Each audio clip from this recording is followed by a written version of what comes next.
Bom, boa noite, sejam todos bem-vindos. Meu nome é Roberta Brandi, sou enfermeira e professora da Unifase, atuo nos cursos de enfermagem e medicina, e hoje serei a mediadora, né, desse seminário que será muito rico para nosso conhecimento. Faço parte do grupo de pesquisa em enfermagem, o GPENF, que reformulou, né, organizou essa atividade. E, primeiramente, gostaríamos de agradecer a Ana, né, pela sua presença e disponibilidade para enriquecer essa nossa quinta-feira com esse grande conhecimento. A palestra de hoje tem o tema de segurança, né, do paciente no contexto hospitalar, e como eu falei, a Ana Bianca, ela também é enfermeira, professora adjunta da FMP, doutora em enfermagem pela Escola de Enfermagem Ana Nery, mestre em especialista em terapia intensiva pela Faculdade de Enfermagem da UERJ. Para a gente começar a atividade, né, o seminário, eu peço que todos permaneçam, né, com os microfones desligados, e toda e qualquer pergunta será feita no final do seminário, após a exposição, né, oral da Ana, e aí eu peço que vocês coloquem todas as perguntas no chat, que eu vou anotar todas, e no final ela vai responder as perguntas, tá bom? Um excelente seminário a todos, e queria agradecer também a participação da professora Helga, que faz parte, né, do grupo de pesquisa em enfermagem, e é professora também lá na faculdade conosco. Ana, muito obrigada pela sua presença e disponibilidade, tá bom? Você pode iniciar, se quiser se apresentar também, né? Eu já fiz uma breve apresentação, tá bom? A gente já pode disponibilizar aí o material, tá bom? Bom seminário. Obrigada. Obrigada a todos, né? Estou vendo aqui 151 participantes. Eu fico bastante lisonjeada, bastante feliz. Eu que agradeço o convite, né, por intermédio da Juliana, que trabalha comigo, a minha amiga, Roberta, a professora Helga também. Já vi vários nomes aqui de alunos que já foram meus, então o prazer é todo meu de poder compartilhar um pouco da minha experiência profissional num tema que é extremamente relevante, né, e contemporâneo, enfim, que é falar de segurança do paciente. Como a Roberta falou, e alguns já me conhecem, eu sou enfermeira, já há 28 anos, sempre trabalhei na área hospitalar, de 5 anos para cá é que eu estou dedicada à academia, então sempre trabalhei dentro do hospital como enfermeira plantonista, já ocupei cargo de gestão também, e a minha área de atuação é terapia intensiva, e estou bastante feliz, tá? Estou bastante realmente feliz e espero que a gente possa fazer um diálogo que seja proveitoso, fiquem à vontade para perguntar. É um tema muito extenso, eu tentei diminuir ao máximo e não consegui, então, fiquem à vontade para as perguntas também, tá bom? Eu posso já projetar, né, Roberto? Então, a gente vai falar... deixa eu colocar aqui para...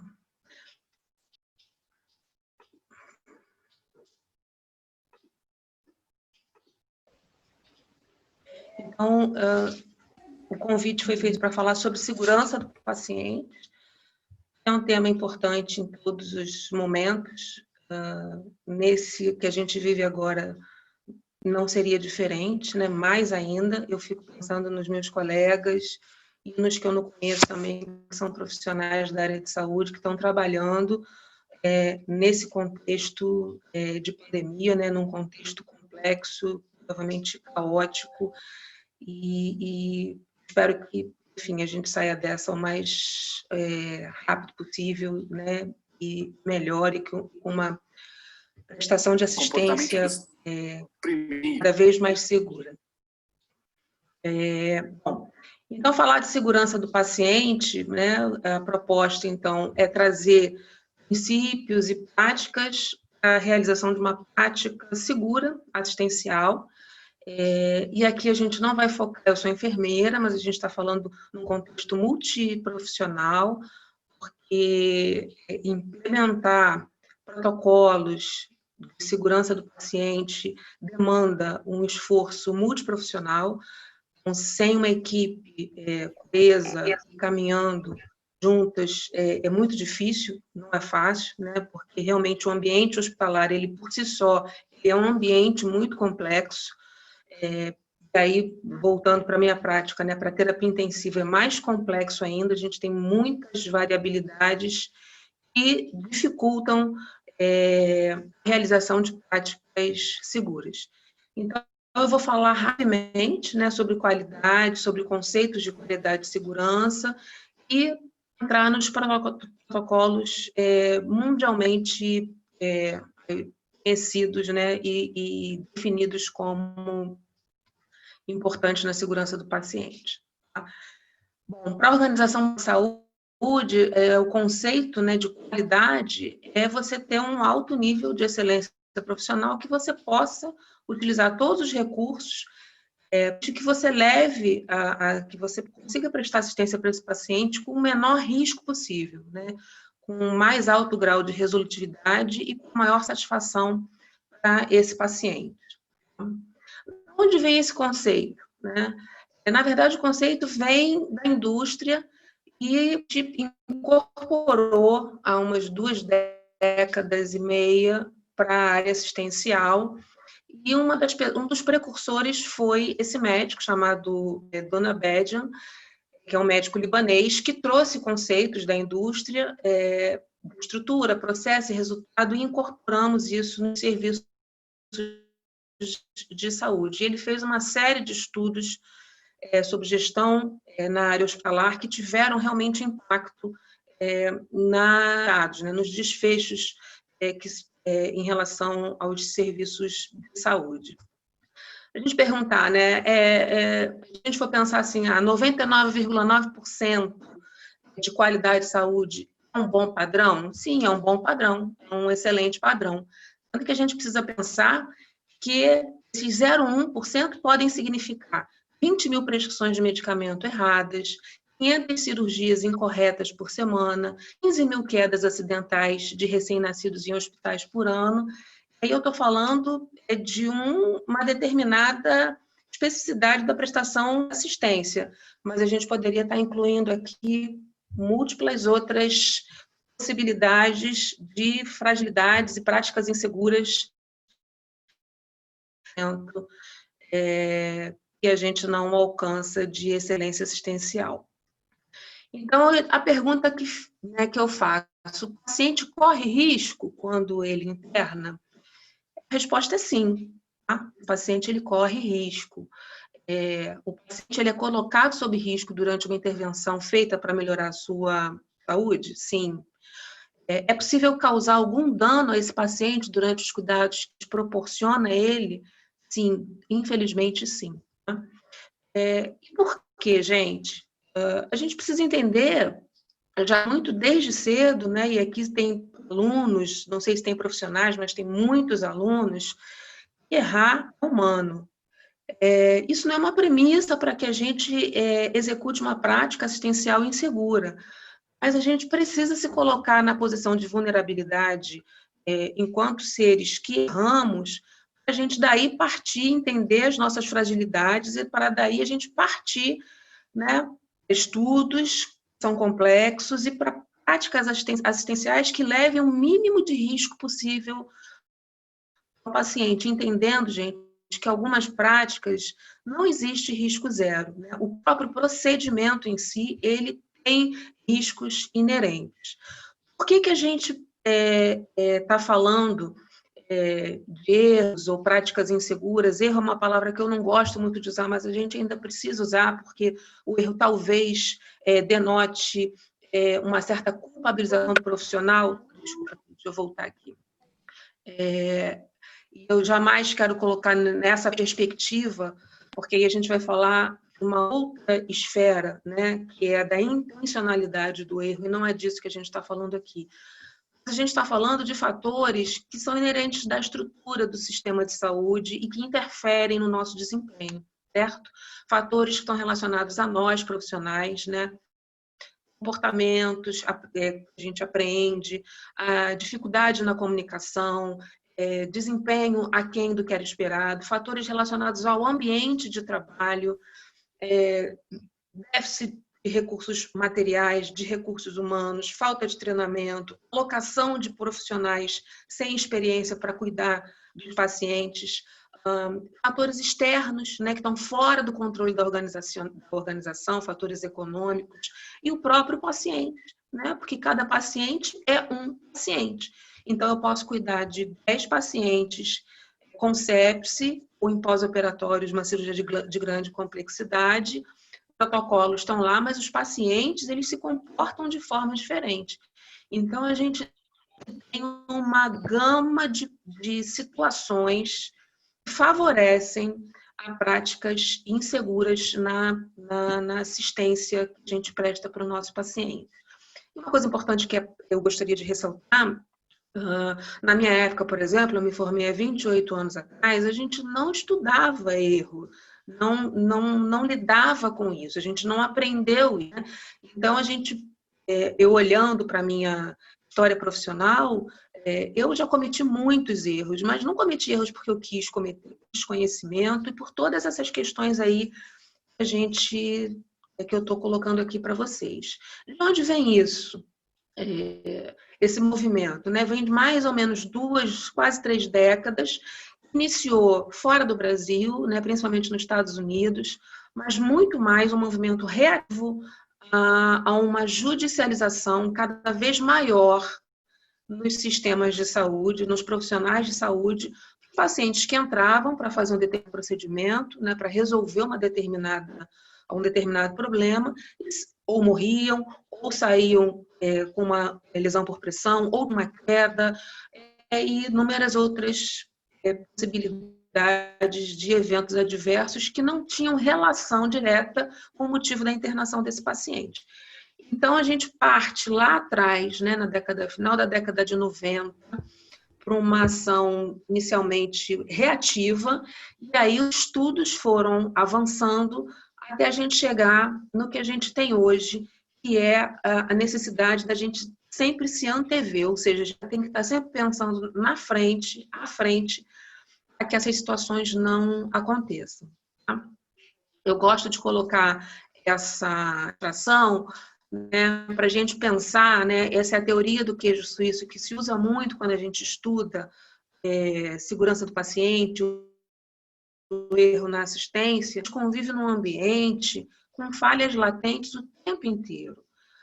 Vocês, quando forem profissionais, né, tá, a Helga, né, e a Roberta, né, que são enfermeiras que eu reconheci aqui, não sei se tem outros, se a gente sentar e colocar na nossa cabeça, num plantão que a gente dá, quais são as possibilidades de a gente fazer uma prática insegura, são inúmeras, e muitas dependem da nossa vontade, né? Estão relacionadas a como aquela organização foi desenhada. A gente está inserido naquele sistema, né? Então, a gente está num ambiente de trabalho, muitas decisões gerenciais não vão passar por nós, né, que somos profissionais que estamos lá na ponta. A gente tem, às vezes, um ambiente de trabalho caótico, complexo, com profissionais em nível de experiência, expertise, né, diferentes. A gente tem uma tecnologia cada vez mais evoluindo e a gente tem cada vez mais a aprender, então a gente está o tempo inteiro aprendendo, protocolos novos chegando. Então, se vocês olharem, a gente convive com essas falhas latentes o tempo inteiro. O que são as barreiras, gente? Somos nós, os profissionais, são os protocolos gerenciais, né? São todas esses protocolos e essas diretrizes que instrumentalizam a gente para que a gente evite que a gente cause um dano ao paciente, que pode ser, às vezes, um dano sem nenhuma consequência, mas pode ser um dano gravíssimo, levando até a morte desse paciente. Tá? E aí, só rapidamente, então, reforçando, em 1999, nos Estados Unidos, um autor chamado James Reason, ele lança um livro, Errar é Humano. Aí ele constrói toda uma teoria, né, sobre a questão do erro humano no sistema de saúde. E os dados que saíram foram dados alarmantes. Em 1999, mais de 100 mil pessoas morriam por ano, vítimas, né, de eventos adversos relacionados ao sistema de saúde, com perdas que são não mensuráveis, né? Então, não dá para você mensurar o que é você perder um pai, uma mãe, um filho, ou ele ficar incapacitado, e os gastos financeiros também, que recaem, obviamente, sobre o sistema de saúde. Esse livro ele é um divisor do entendimento, né? O nome já por si, né, é autoexplicativo, errar é humano, e a partir daí toda uma teoria e todo um conhecimento foi produzido, a gente repensar a nossa prática de forma ética e aceitar que a gente erra, que a gente vai errar por uma série de motivos e que a gente precisa trabalhar de uma forma preventiva e não reativa. Então, errar é humano, né? Isso aí, infelizmente.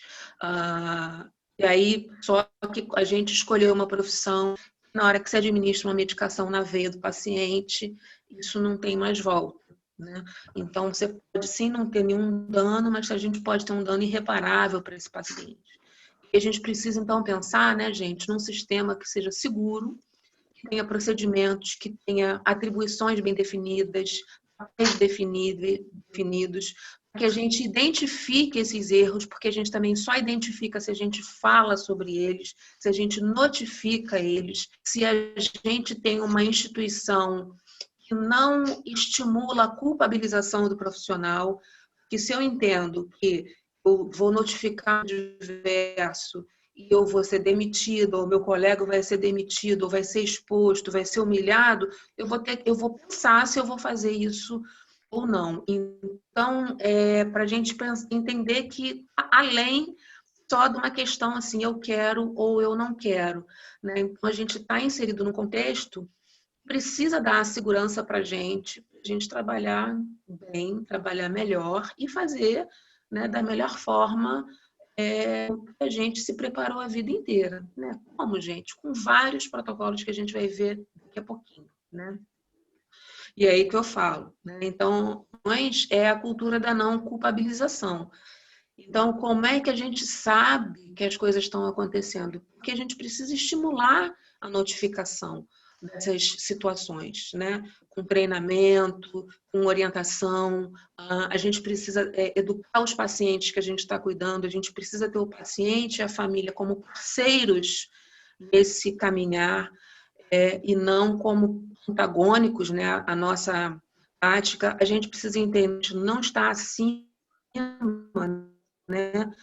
Essa prática assistencial hierárquica. Então, quem tem o domínio do conhecimento, é óbvio, né, que o médico, o enfermeiro, eles têm um conhecimento técnico, mas o paciente ele precisa estar incorporado como um dos pilares da segurança do paciente. Então, a gente precisa ter um sistema que não seja punitivo, que seja confidencial, ou seja, que seja anônimo. Se eu tiver que notificar, uma notificação anônima, que seja independente, que a resposta seja rápida, né? Que a gente possa orientar as soluções para isso. O sistema democratizado também. E essa intenção, que não é só uma intenção, né? Essa ação, ela precisa vir de cima, né? Da alta, até chegar à ponta a quem trabalha na assistência, fundamentada em quê, gente? Numa cultura justa. Isso é muito importante, né? Eu não vou entrar em detalhes, mas assim, só para enriquecer um pouco, a gente de falar de acreditação, que é uma metodologia de avaliação externa que as instituições elas solicitam. Então, você tem órgãos avaliadores externos que vêm, fazem toda uma auditoria dos teus padrões assistenciais, seus protocolos, que na verdade nem só assistenciais, né? A gente também tem auditoria de toda a estrutura que dá suporte para que a assistência aconteça. e você vai ver os hospitais sendo acreditados, né, com nível de excelência, etc. Enfim, a acreditação é também, né, e é uma ferramenta muito importante nesse olhar para dentro, né, da instituição, dos protocolos, porque esses profissionais vêm e eles prestam suporte, né?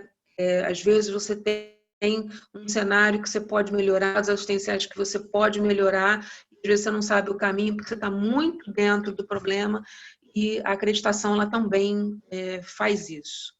A gente falar então o que é segurança do paciente, né? Lá em 2001 era você não ter lesão, né? A ausência de lesão provocada pelo cuidado do paciente era um cuidado que tinha que ser benéfico, e hoje a definição mais atual é a gente tentar reduzir o mínimo aceitável, porque a gente já zero para algumas situações, ele é praticamente impossível, a gente reduzir o mínimo possível o risco de um dano desnecessário, ou seja, uma situação que poderia ter sido prevenida quando a gente está prestando cuidado ao nosso paciente. Tá? Então, em outras palavras, a segurança é eu reduzir cada vez mais, né, mitigar cada vez mais os atos inseguros nos processos assistenciais, com as melhores práticas, com as melhores evidências, né, com a melhor evidência científica, com os melhores protocolos que estão aí disponíveis, alcance os melhores resultados assistenciais, né? Porque a primeira coisa que a gente tem que fazer é não causar dano, né? Já dizia Hipócrates, né? A primeira coisa que a gente aprende é não causar dano ao paciente. Tá? Rapidamente, então, o Brasil, desde 2011, né, tem mais de 200 hospitais, que são hospitais que a gente chama de rede sentinela, são hospitais que monitoram uma série um conjunto, né, de eventos adversos, reportam, né, então daí saem os resultados, porque é importante também, eu falei lá atrás, a gente precisa notificar, a gente precisa registrar, a gente precisa ter dados, né, para a gente trabalhar com segurança. A gente ter números que traduzam a realidade daquela assistência, para que em cima daqueles números a gente possa falar onde eu tenho que melhorar, o que não está bom, para onde eu quero caminhar. Então, são aproximadamente 200 em parte do Programa Nacional também de Segurança do Paciente, e eles têm um foco, né, direcionado principalmente para os doentes de alta complexidade, mas não só eles, não só esse perfil de paciente, e o foco né, em cima das infecções relacionadas à assistência à saúde, o uso seguro do medicamento, dos hemocomponentes e por aí vai. Em 2013, o Ministério da Saúde cria, então, o Programa Nacional de Segurança do Paciente, então, é uma portaria, então, é uma normativa, né, os hospitais precisam ter programas de segurança do paciente institucionalizados. Aqui tem as 6 diretrizes que eu vou falar para vocês individualmente, que é comunicação efetiva, prevenção de infecção relacionada à assistência à saúde, prevenção de queda, lesão por pressão, cirurgia segura, uso do medicamento de forma segura. Tá? Esses são os objetivos, tá? Implantar uma gestão de risco, ou seja, a gente precisa ter pessoas pensando nessas questões, né? Então, gerentes de risco, a gente tem ouvido muito, né? Cada vez mais na televisão e etc., quando acontecem grandes catástrofes, grandes acidentes, cada vez mais profissionais, especialistas em gerenciamento falar, dentro das instituições hospitalares também tem especialistas, né, que são gerentes de risco focado para assistência, núcleos de segurança do paciente, envolvendo paciente, família, sociedade, produção de conhecimento, sistematização desse conhecimento, difusão desse conhecimento, que isso é muito importante, né? Fomentar uma prática segura, ela não pode estar restrita a um núcleo de pessoas que ficam pensando numa sala, não disseminam isso, não criam a estrutura para que esse profissional na ponta possa executar uma prática o mais segura possível. Então, basicamente, são esses aqui que a gente está falando, né? Aqui é uma figura só para mostrar como é complexo o sistema de saúde, é um dos mais complexos que existem. O sistema de saúde incorporou muitos protocolos de segurança vindos da aviação, né? O cheque, o recheque, né? A rechecagem, porque uma das coisas que a gente aprende é não confiar na nossa memória, por mais que você tenha 20, 30 anos de experiência profissional, um dia você vai estar cansado, você vai estar estressado, você vai estar com problema, porque nós somos humanos, a gente vai estar vindo de 36 horas de plantão, a gente está com privação de sono, com pacientes graves, então a gente tem que ter mecanismos. Então, além só da sua memória, da sua vontade, para que a gente use esses erros. Tá? Começando então, gente, por comunicação. Né? A gente fala assim, comunicação, eu me comunico bem, eu me comunico bem, mas será que essa comunicação, quando a gente fala de comunicação efetiva, né? Se ela é um dos motivos que mais causa erro na assistência, a gente tem que, obviamente, se debruçar sobre isso e entender por que acontece. Né? Uma das primeiras coisas que a gente fala é a identificação do paciente. Eu sou de uma época que a gente tratava o paciente pelo número, né? Não sei se Helga também tratava, né? Roberta, enfim. Como é que a gente falava? O paciente do leito 200 e tal. O paciente virava um número, né? A gente despersonaliza esse paciente, isso é muito comum acontecer na assistência. Então, ele vira um número. Só que isso tem uma série de implicações, né? Virar um número significa errar. Porque eu posso fazer uma troca de leito, um colega meu pode trocar o paciente de leito e eu não sei, aí eu dou uma ordem e falo, faz ali a medicação no leito 201, só que o 201 era a Dona Maria, agora é o seu João. Então, a identificação correta do paciente é um processo, um dos processos, né? Que assegura que o que é ele destinado vai chegar a esse paciente. Tá? Só um pouquinho, gente.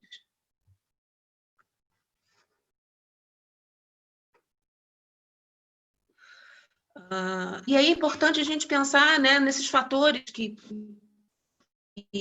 interferem nisso, né? O próprio paciente, o estado de consciência dele.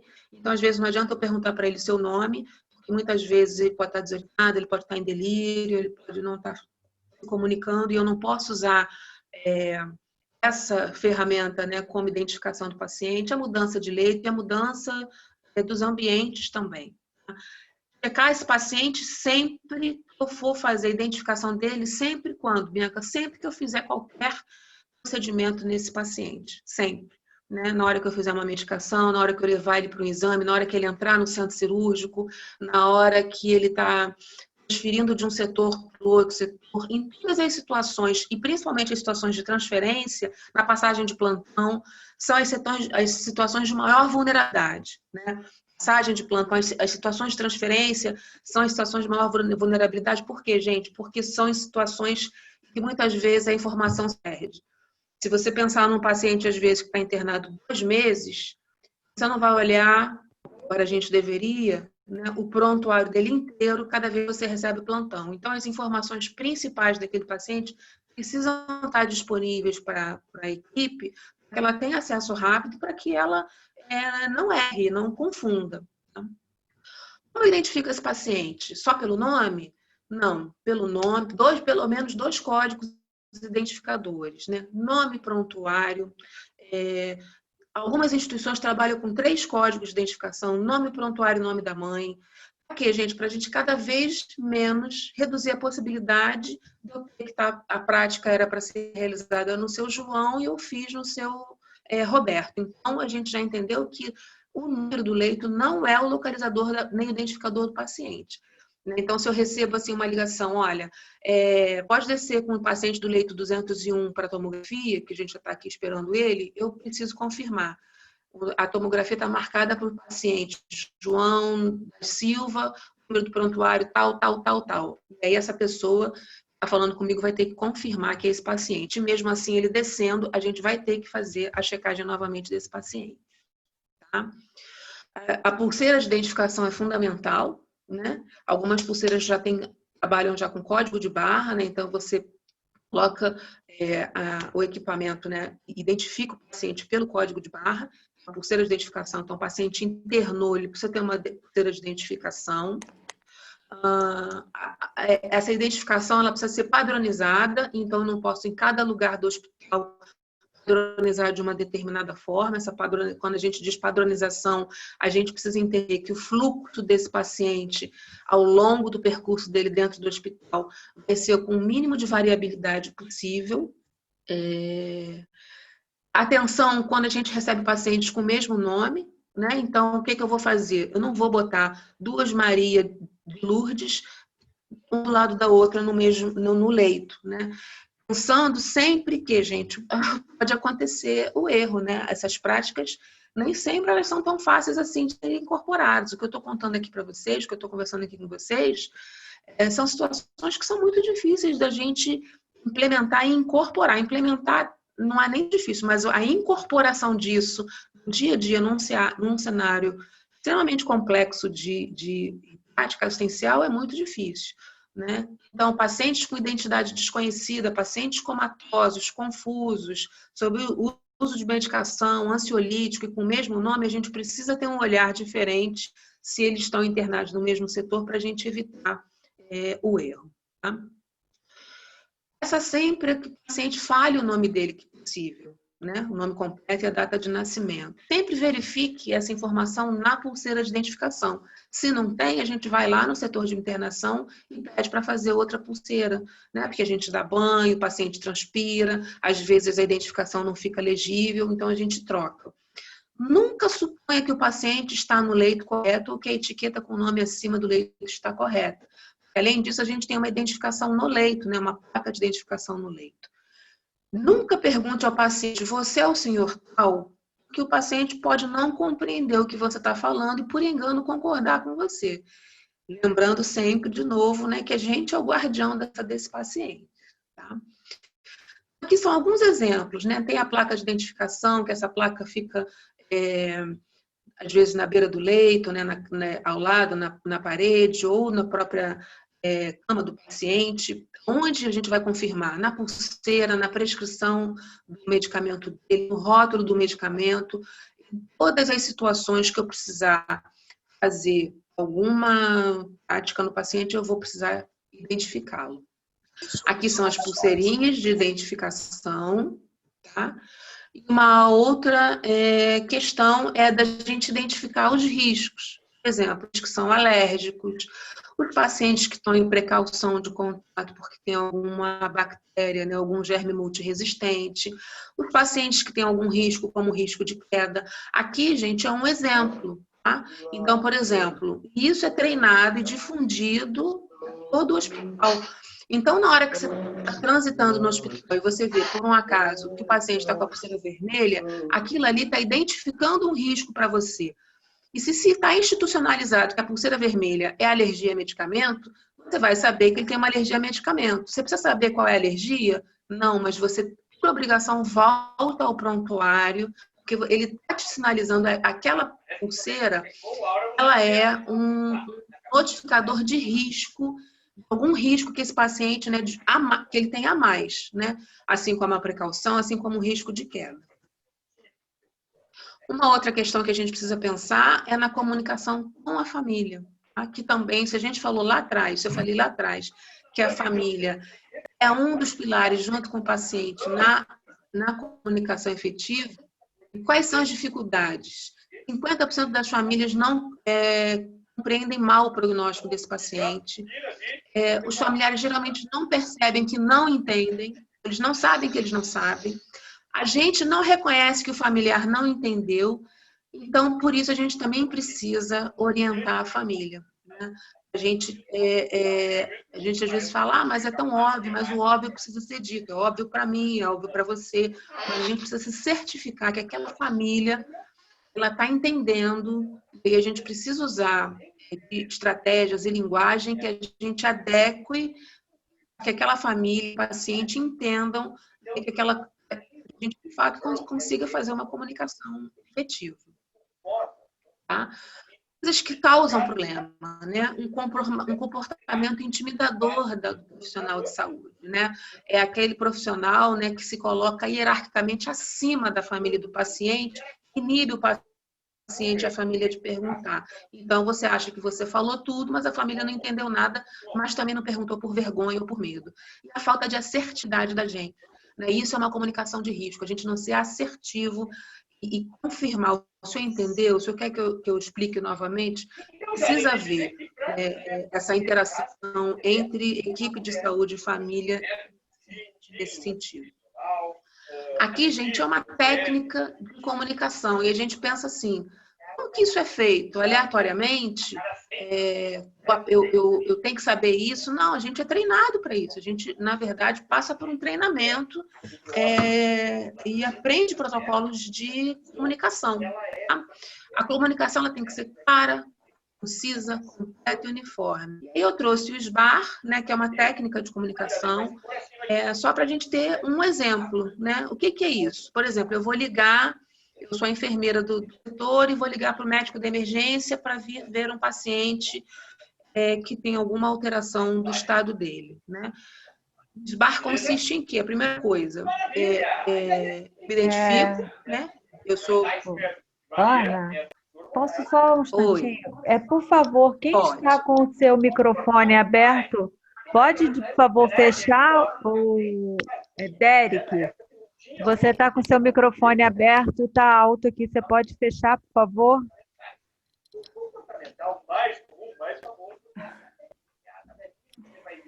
Desculpe, Ana. Nada, que isso.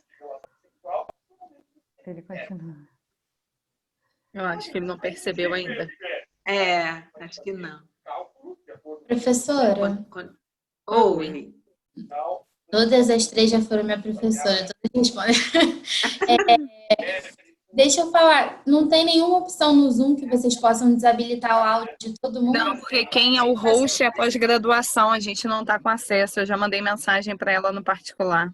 Estou aguardando ela me responder. Só para te Obrigada. dar mesmo, nada. Obrigada, minha flor. Posso continuar, então? Pode continuar. Então, gente, o SBAR, então eu vou me identifico. Olha, eu sou Bianca, sou enfermeira aqui do setor tal.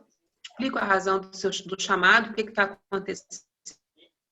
Faço rapidamente, digo por que aquele paciente internou, né? Faço rapidamente uma história resumida para ele, como é que ele está, o que ele está usando atualmente, qual é a prescrição, e o que eu identifiquei de alteração para esse paciente, tá? E aí vem a recomendação do médico. A gente, obviamente, está falando que esse médico foi até o setor, examinou o paciente, e aí vem a recomendação do que vai ser feito. Né? Se a gente voltar aqui atrás, né, esbação, background, avaliação e recomendação.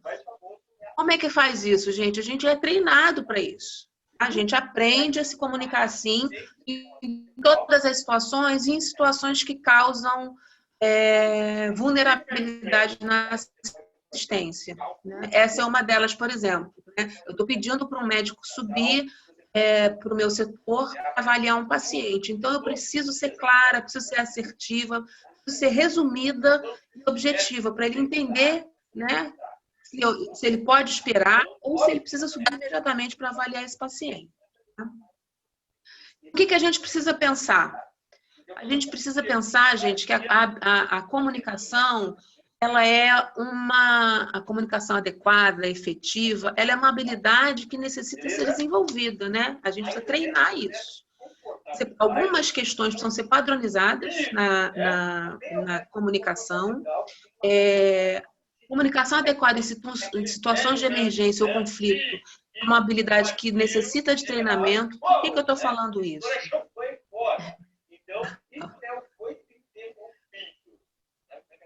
Por que eu estou falando isso, gente? Porque a gente trabalha num cenário com muita ordem verbal, tá? Então, não é incomum você ter que executar um procedimento ou administrar uma medicação mediante uma ordem verbal que você está recebendo. Porque, às vezes, né, esse demandado médico sentar para ir prescrever, ele atrasa o atendimento do paciente. Olha só, a gente não pode engessar o nosso processo de trabalho. Ah, não, doutor, o senhor precisa prescrever, eu administrar, mas o paciente está tendo crise convulsiva, eu preciso tirar o paciente da crise convulsiva. Ele vai para a beira do leito cuidar e eu vou junto com ele. E a ordem vai ser verbal inicialmente.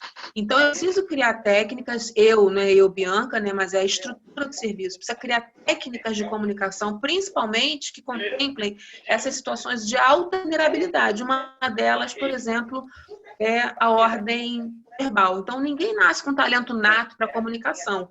A gente precisa treinar isso, principalmente entendendo quais são as repercussões negativas se eu entender errado aquela solicitação do médico e fizer uma medicação errada, fizer uma dose errada ou fizer no paciente errado. Tá? Outro, agora a gente vai falar um pouquinho sobre... Roberta, eu não sei como é que você gosta de fazer, se eu vou até o final e depois eles perguntam. Pode ser, como é que a Ana. gente faz? No final, faça as perguntas, é melhor. Tá? Obrigada. Agora a gente vai entrar nas infecções relacionadas à assistência de saúde, ou seja, eu internei, seja lá por qual motivo for, eu adquiro uma infecção hospitalar, eu adquiro uma infecção que não tinha relação direta com o meu quadro inicial ou com o meu diagnóstico, né? A gente vai falar das infecções de corrente sanguínea, a gente vai falar das infecções relacionadas ao paciente que vai para ventilação mecânica, né? O paciente que é entubado, um pouquinho das infecções de sítio cirúrgico. Eu não coloquei aqui as infecções do trato urinário, mas elas também fazem parte desse pacote aí de prevenção de IRAS. Dentro das infecções primárias de corrente sanguínea, gente, do que a gente está falando? A gente está falando de colocar um catéter nesse paciente venoso, tá? Seja ele um catéter venoso periférico, seja ele um catéter venoso profundo, de curta ou longa permanência. E por conta desse dispositivo, esse paciente faz infecção, ok? Então, essa infecção específica é relacionada ao dispositivo. E aí eu trouxe dados que corroboram como isso é importante da gente prevenir, né? A gente tem nos Estados Unidos pacientes morrendo por infecção primária de corrente sanguínea, às vezes, né, ultrapassando 25%, né, os pacientes graves, ou seja, de 100 pacientes, 25 pacientes podem morrer de infecção de corrente sanguínea, sendo que eles não internaram com isso. Eles adquiriram isso dentro do hospital. Aqui no Brasil, os dados, né, por conta de a gente ter um país continental, a gente tem dados muito discrepantes. Mas a incidência e a taxa de mortalidade pode chegar a 40% em determinadas regiões, em determinadas instituições. Ou seja, gente, é muito sério e é muito grave. Tá? Então, a infecção significa o seguinte, né? Por que eu sei que é infecção de corrente sanguínea? Porque esse paciente, obviamente, ele vai manifestar, vai ter sinais e sintomas que vão fazer eu chegar a essa conclusão, e eu conto isso a partir do dia que ele colocou o catéter, né? Então, se a infecção né, a partir do dia que instalou o catéter, né, e que a data que você fecha o diagnóstico da infecção, ele estava com esse catéter, ele foi removido no dia anterior, e eu excluo qualquer outra possibilidade de sítio de infecção, você define como infecção relacionada à primária de corrente sanguínea. Tá? Só para a gente entender como é que esse paciente faz infecção por conta do catéter. Esse catéter, vou mostrar aqui o que acontece. Tá? A gente precisa entender que ele rompe a barreira da pele, né, para entrar dentro do vaso. Obviamente, a gente usa técnicas ascéticas, né, técnicas estéreis para colocar esse catéter, mas eu preciso entender que eu rompi a barreira de proteção, então eu inseri um catéter venoso dentro de uma veia periférica ou profunda desse paciente. Inicialmente, gente, a infecção ela é extraluminal, ou seja, ela é por fora do catéter, que forma um biofilme ali de bactérias. Inicialmente é isso que acontece. E depois, as infecções tardias são aquelas por manipulação. Então, eu tenho que ter um rigor enorme na hora de manipular aquele catéter, né? Lavagem das mãos, álcool a 70, o cuidado com as conexões, com os dispositivos, com a solução. Existem vários protocolos que permeiam o cuidado do paciente com o catéter, mas é só para a gente entender que é assim que funciona. Tá? Então, nas primeiras 2 semanas, colonização extraluminal, então é fora do catéter, certo? Porque a gente tem bactéria de pele, né? Então essa bactéria pode entrar. E depois de 10 dias, a gente diz que é uma infecção tardia e normalmente essa infecção está relacionada à manipulação, ou seja, à mão do profissional.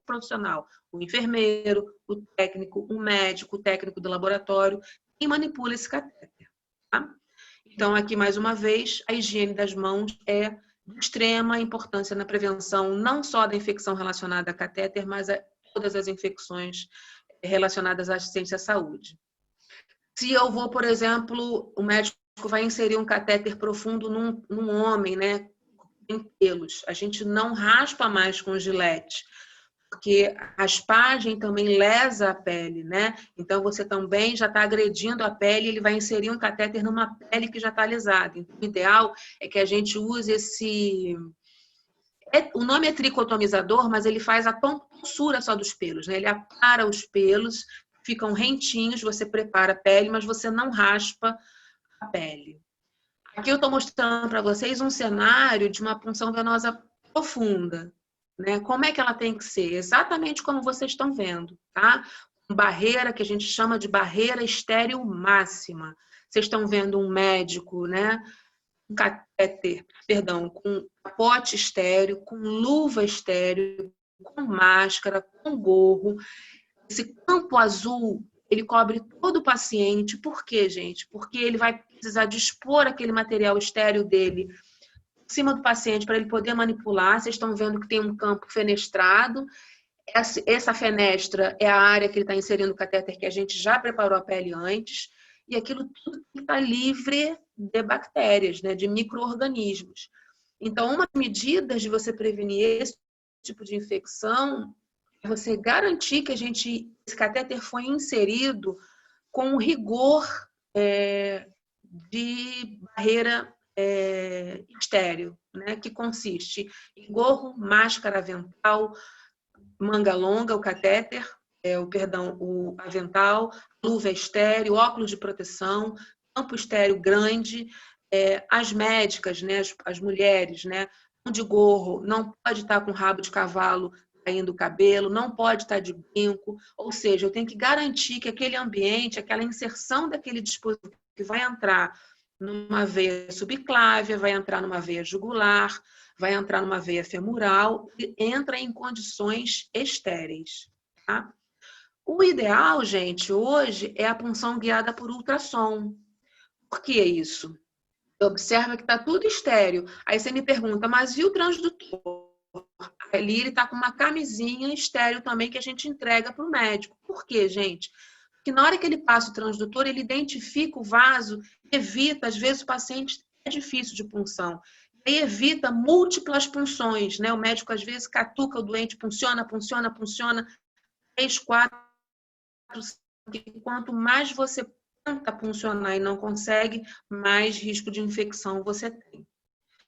Aqui, qual é o material? Tudo estéreo também. Aqui eu estou só exemplificando um kit.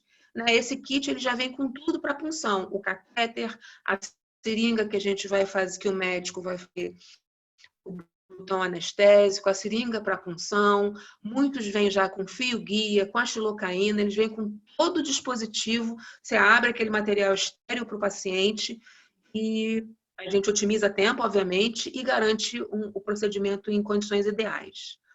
O preparo da pele desse paciente, então, antes a enfermagem prepara a pele com uma solução especial, que é a clorexidina, alcoólica. Por que a clorexidina? Aí, se eu não tiver, vou usar o álcool 70. Mas a clorexidina, ela tem um efeito residual de 6 horas, e aí ela ataca os germes de pele, né? Os Staphylococcus epidermidis. Então, você prepara aquela pele, deixa secar naturalmente, e depois o médico vem e coloca o campo de sedimento. Tá? Aqui são vários exemplos de catéteres venosos centrais inseridos, né? Uma outra questão que a gente está falando, quanto mais grave o paciente, gente, mais risco ele corre, né? Por isso, alguns protocolos são bem intensivos, Porque um paciente que está numa unidade de internação de baixa complexidade, ele provavelmente não vai estar usando esse dispositivo, certo? Está mostrando um catéter que tem 3 vias, aqui é um duplo lumen, aqui é um paciente que tem 2 punções, esse senhorzinho aqui, um catéter na jugular, Swan-Ganz na subclave, ou seja, esse catéter aqui com essa ponta amarela, gente, está lá dentro do coração dele, tá? Está medindo pressões, né? Que ajudam no tratamento desse paciente, mas é um catéter que está diretamente dentro do coração do paciente, ou seja, eu estou invadindo o paciente, e aí ele não só com isso, ele está com tubo, ele está com sonda vesical, ele está com sonda para alimentar, ele está com dreno. Então, só para vocês pensarem na quantidade de possibilidades, né, da gente carrear a infecção para esse paciente. Tá? E aí também eu gosto de mostrar, ó, como é que tem que ser o curativo, né? Nós que somos enfermeiras, né, Roberta? A gente gosta do curativo arrumadinho, bonitinho, condições ideais. Esse curativo tem que estar limpo, tem que estar seco. Aqui é um curativo, se vocês podem ver, transparente, que eu não preciso trocar todo dia. Então eu visualizo o ósteo e faz parte observar como é que está o ósteo, é o sítio da inserção do catéter, se tem hiperemia, se tem pus, e se tiver eu tenho que tirar imediatamente esse catéter curativo completamente oclusivo, então se está ocluído eu tenho que trocar todo dia, não posso molhar na hora do banho, esse catéter não pode soltar, esse curativo não pode soltar, tem que estar bem fixado.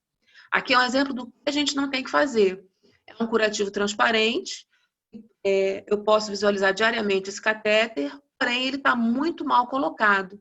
Tá? E essa parte enrugada, ela forma um túnel, e aí se o paciente, porventura, molha, eu preciso pensar que a água que eu estou dando no paciente não é uma água estéril, né? É uma água com sabão, e aí eu estou levando aquela água contaminada à inserção do catéter do paciente. As linhas de infusão precisam ser... tem que ter rigor também, né? Não desconectar essas linhas de infusão, usar os protocolos institucionais, né, que as comissões de infecção hospitalar elas entregam para a gente, né, com quanto tempo a linha de infusão, como a gente manipula, o álcool a 70, todo o protocolo de como manipular esses dispositivos a gente tem disponível para poder utilizar, né? Uma coisa importante, o catéter tem que ficar o tempo necessário, tá, gente? Nem mais, nem menos. Então, catéter que não precisa, retira, menos uma invasão. Não existe troca pré-programada de catéter venoso central. Periférico, sim, né? 3 a 4 dias, mas central, não. Tá? Trocar por fio-guia, uma coisa que a gente evita de fazer. Aqui são só orientações que são até mais minuciosas, mas assim, é só para a gente entender que existe um conjunto, a gente chama de pacote de medidas de prevenção de infecção de corrente sanguínea. Aqui eu trouxe um exemplo para vocês, na prática, como é que é isso, gente? Eu trouxe um exemplo, eu tirei, obviamente, o nome da instituição, que foi uma instituição que eu trabalhei. Toda vez que funcionava um paciente numa veia profunda, a gente abria esse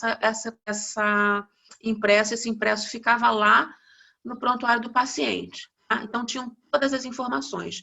Estão vendo aqui, com essa chave, são as medidas de prevenção. Lavagem das mãos, uso de paramentação na hora da punção.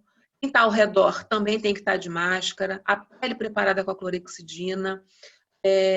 O sítio de escolha, então preferencialmente as escolhas devem ser sítios altos, subclave e jugular, evitar a femoral não é a primeira opção, ela vai ser a primeira opção se a gente não conseguir usar jugular e subclave. Por quê, gente? Porque a femoral está muito perto do xixi e do cocô do paciente, então se você está cuidando de um paciente que está incontinente, né, ele não controla o esfíncter, ele pode urinar e evacuar, e a urina e as fezes contaminarem o catéter. Então, esse instrumento acompanhava o paciente até a gente retirar o catéter. Depois, gente, isso virava estatística, indicador. Para quê? Para todo mês a gente olhar para isso aí e falar aonde a gente não estava bem. Quando eu fui trabalhar nesse hospital, a gente tinha uma taxa de infecção altíssima de infecção. de infecção de corrente sanguínea. Vocês estão vendo em vermelho aí, foi em 2010, né? Foi quando a gente chegou a 9 infecções por 1000 dias de catéter venoso, né? Vocês veem que de janeiro a maio, né, cresceu muito e aí teve que ter uma intervenção. A gente interviu. Interviu como? Interviu implementando um pacote rígido de medidas para evitar a infecção. Todas essas medidas que eu falei anteriormente aí para vocês, treinando as equipes, treinando o enfermeiro,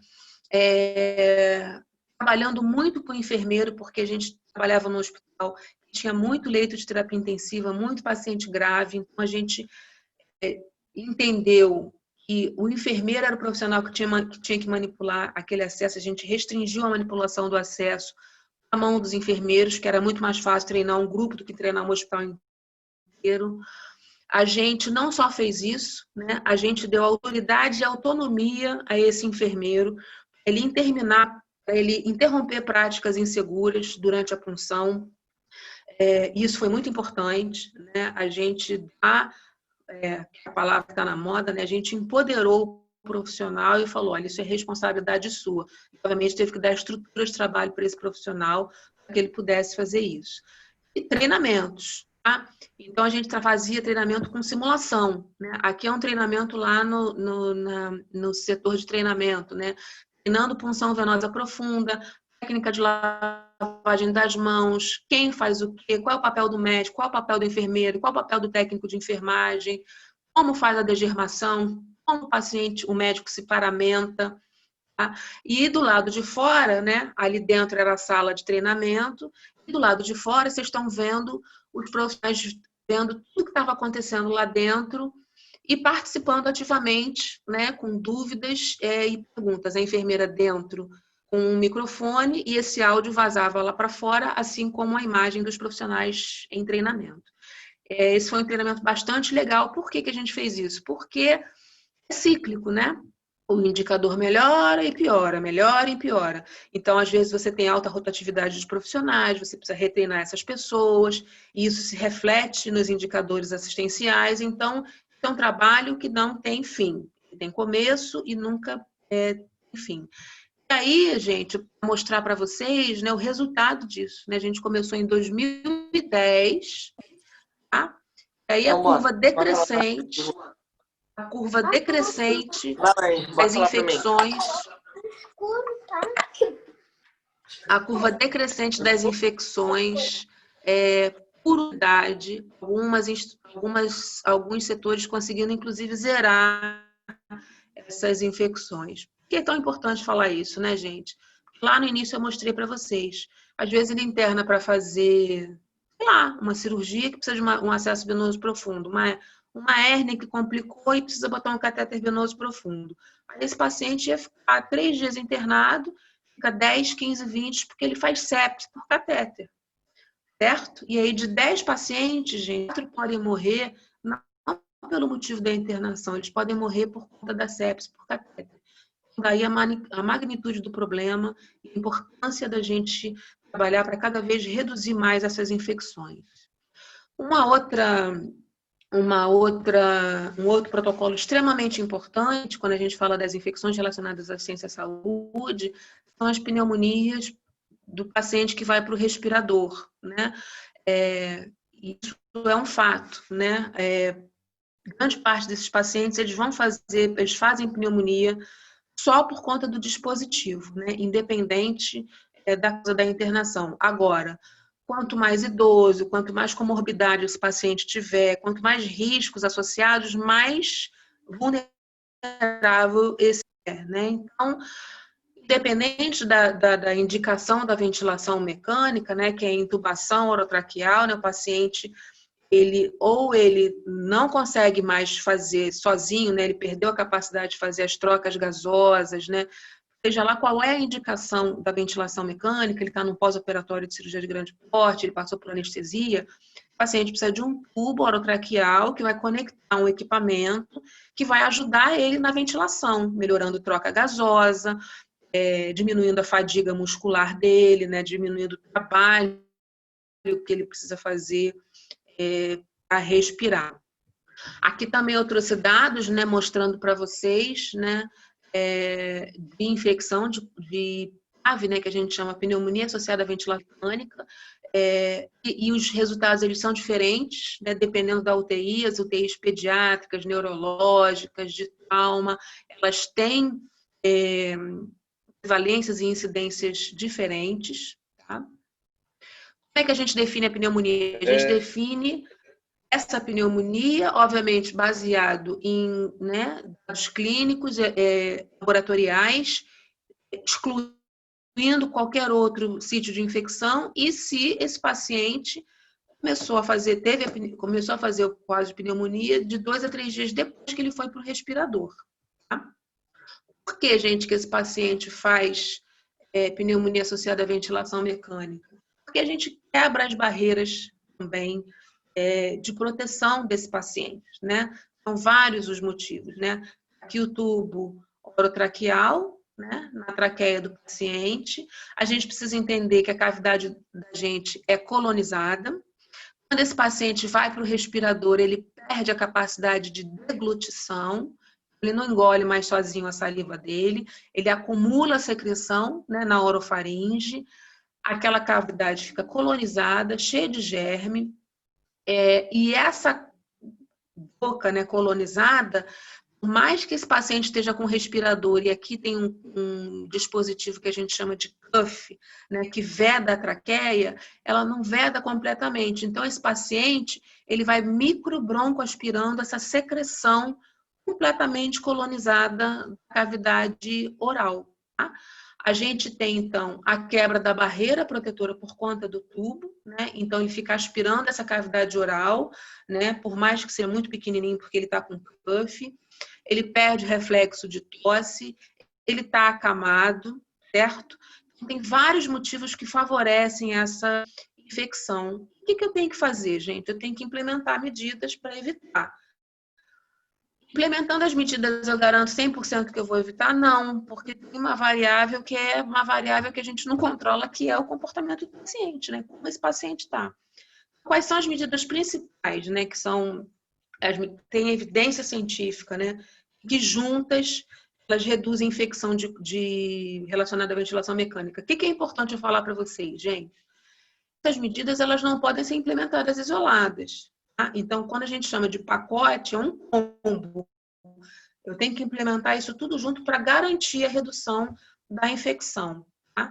Cabeceira elevada, trabalhar o nível de sedação desse paciente. Então, eu venho de uma época em que a gente sedava profundamente esse paciente. Hoje em dia, a gente não trabalha mais assim. A gente adequa o protocolo de analgesia, né? A gente sedar cada vez menos esse paciente para que ele saia mais rápido do respirador. A higiene oral, que eu vou explicar, e um dispositivo que a gente chama de aspiração subglótica. Então, aqui é a cabeceira elevada. Aqui eu estou só mostrando as camas, né, que são automatizadas, que a gente tem que manter o paciente a 45 graus, e a gente não sabe como, né? Então, existem camas hoje que te mostram a angulação, né? Aqui está mostrando 30 graus, aqui 30 graus, tá? E tem camas que não tem isso, né? Mas eu sei exatamente por quê. O ideal é que esse paciente permaneça em 45 graus, tá? Não só por conta da ventilação, né, da melhora da ventilação, da troca gasosa, mas para evitar essa para evitar a própria broncoaspiração. Tá? Aqui é um exemplo. Como é que eu faço isso? A gente botava no balanço hídrico, que é um instrumento que a gente anota todos os parâmetros do doente, lá na cabeceira, como é que a gente encontrou. É um paciente, né, grave, que a gente de hora em hora vai lá no leito, medir pressão, frequência, temperatura, saturação de oxigênio, e lá a gente também media e checava se a cabeceira estava ok. Tá? Implementar junto com a sedação, né? O que é a sedação? Certo? Por quê, gente? Porque é mais confortável para ele. Né? Um paciente acordado com um tubo, impossibilitado de falar, né? Não conseguindo deglutir, isso é uma situação extremamente desconfortável. Isso piora a troca gasosa dele, deixa ele mais estressado, ele não ajuda na fisioterapia, ele pode estar com dor. Então, muitas das vezes, a gente viu agora aí, né, com o cenário da Covid, né, a dificuldade das equipes, né, de conseguir sedação do paciente, né? Isso chega a ser cruel, né? Você manter um paciente acordado na ventilação mecânica, realmente é uma coisa inimaginável. Então, trabalhar com protocolos de sedação, deixando ele sedado, mas assim levemente despertável, que é o ideal, mas junto com isso, trabalhar com analgesia junto. Porque às vezes você usa um remédio para sedar ele, ou seja, você rebaixa o nível de consciência dele, mas ele está com dor. Então, eu preciso, junto com a sedação, trabalhar com a analgesia e com a prevenção do delírio, né? Que é uma desordem neurológica muito comum no idoso, muito comum na terapia intensiva. E por que eu preciso identificar o delírio? Tratar da forma correta. Se eu estou falando que eu preciso cada vez menos sedar o paciente com benzodiazepínico, o delírio, se eu não reconheço ele, o benzodiazepínico para o paciente, eu fico, né, correndo atrás do próprio rabo, sedando o paciente, e esse paciente demora mais a metabolizar a droga, demora mais a acordar. Quanto mais tempo no respirador, mais a chance de infecção. Tá? Aqui só para mostrar uma escala de dor, né? Mas aqui também uma escala de dor para um paciente que está sob ventilação mecânica, que não vai conseguir falar com você. Então, você tem mais ou menos como mensurar, né, se esse paciente está com dor por alguns itens, né? A gente vai pontuando. Aspiração subglótica, deixa eu mostrar para vocês aqui. Nada mais é com um tubo orotraqueal que ele tem uma saidinha, essa aqui. Não, perdão, essa aqui, que a gente vai conectar num sistema de aspirador lá na parede, vai ligar numa válvula redutora em 20 milímetros, né, de mercúrio, e a gente vai ficar continuamente aspirando essa secreção da cavidade oral. Aí você me pergunta, mas a gente não vai na beira do leito e aspira? Também. Mas a gente não fica ali continuamente aspirando, né? Então, eventualmente, a gente vai lá e aspira, mas esse dispositivo, esse dispositivo, drenam essa secreção que está colonizada, vai, né? Esse é o cuff que eu falei, que é o balonete que a gente intuba, a gente não, né? Que são vocês que vão intubar, que vão ser médicos. Mas, às vezes, você pode ter microbroncoaspiração e aí você vai uma secreção contaminada e vai levar à pneumonia. Tá? A higiene oral com a clorexidina. Então, lembra, eu falei da clorexidina alcoólica na hora de passar na pele do paciente. E aqui eu estou falando da clorexidina oral, que é o Periogard, eu não sei se, né, dentista prescreve, etc., que a gente faz 3 vezes ao dia para evitar a colonização da boca, minimizar o risco da broncoaspiração com secreção contaminada. Tá? Aqui é a mesma coisa.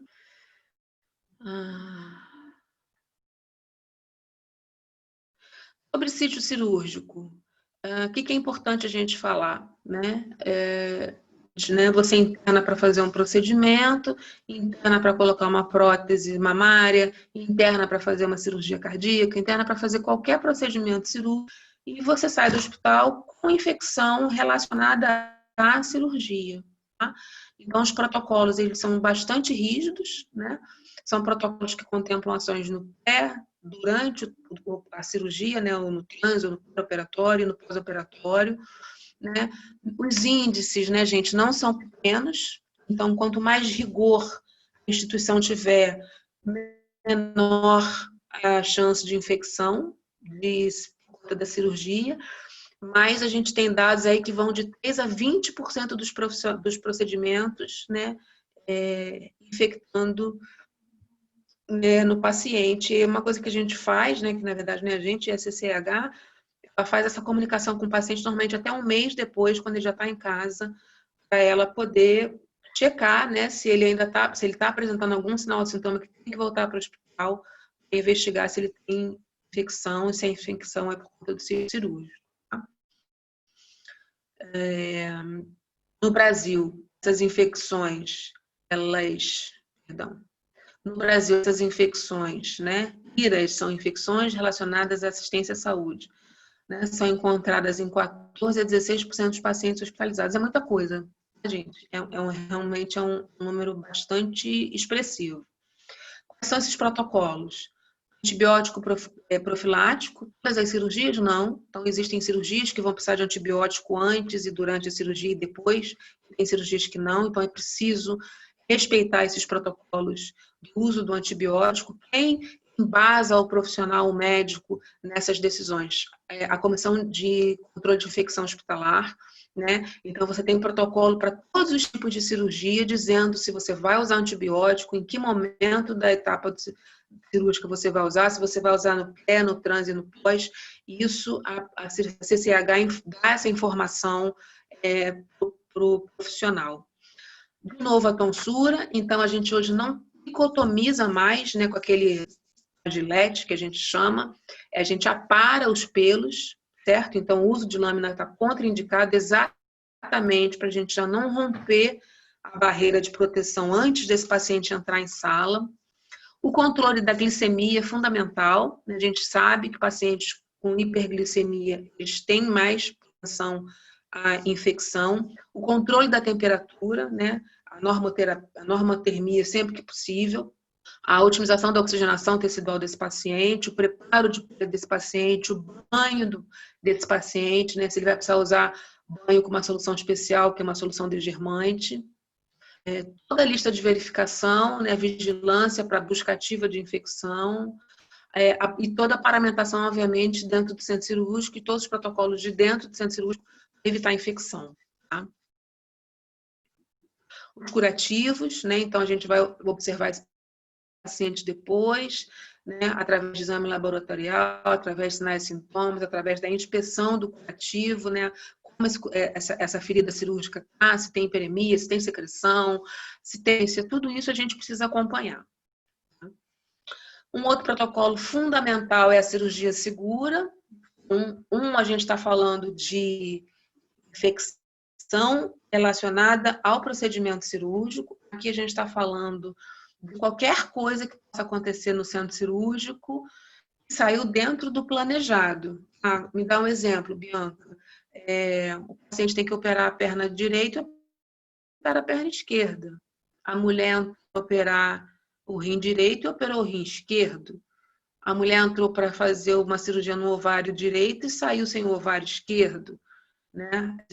É isso que eu estou trazendo para vocês, a gente está falando de lateralidade. Né? Então, toda vez que eu tenho dois órgãos, eu preciso ter uma forma de sinalização para que isso não aconteça.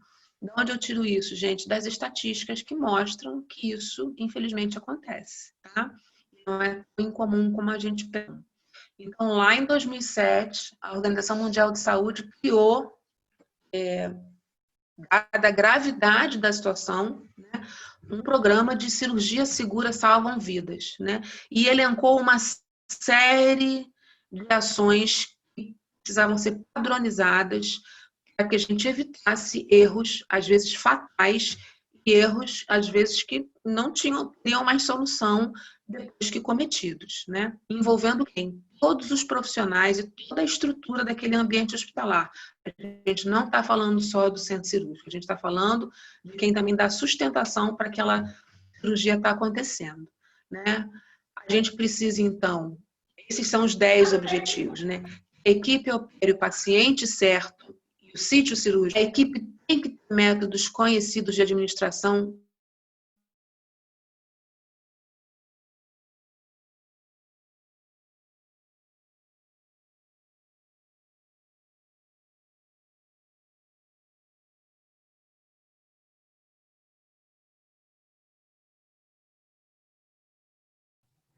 Ana, tá sem o som.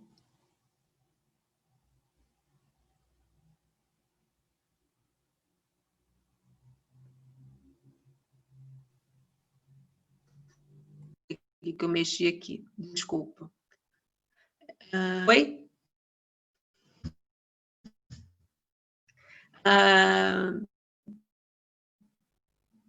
Vamos lá. Pressas, né? Então, existe um protocolo rígido. Tudo que entra na sala de centro cirúrgico, as caixas, tudo isso é contado, gente. Né? Compressas que foram abertas tem que ser a mesma quantidade de compressas que vão sair da sala, Como que eu sei disso, bem? Como eu vou saber? Essa compressa não vai para um livro, né? Ela vai para um recipiente plástico em que o circulante vai contar. Entraram 70 compressas, foram abertas 70 compressas, tem que sair 70 peças. A caixa cirúrgica que foi aberta, essa caixa vai ser recontada antes de ir para a central de material de esterilização. Por quê?